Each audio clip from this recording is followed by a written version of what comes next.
কাল সারাদিন গাজীপুরের কেপিজে হাসপাতালে মানুষের ভিড় ছিল। তবে আজ সকাল থেকে ভিড় কিছুটা কমেছে।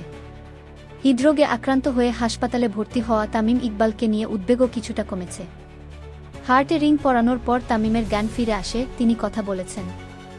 আজ সকালে তার শারীরিক অবস্থা আগের চেয়ে ভালো। চিকিৎসকদের মতে ধীরে ধীরে শঙ্কামুক্ত হচ্ছেন তিনি।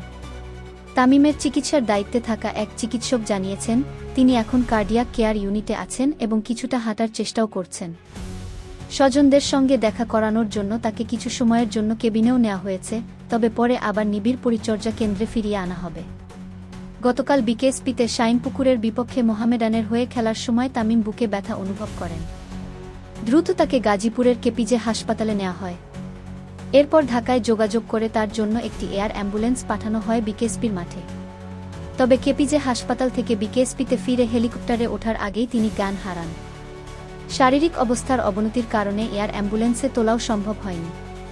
পরে আবারও কেপিজে হাসপাতালে এনে পরীক্ষা নিরীক্ষা করা হলে তার হার্টে ব্লক ধরা পড়ে এবং জরুরি ভিত্তিতে রিং পরানো হয়। ডেস্ক রিপোর্ট, ডেইলি বার্তা।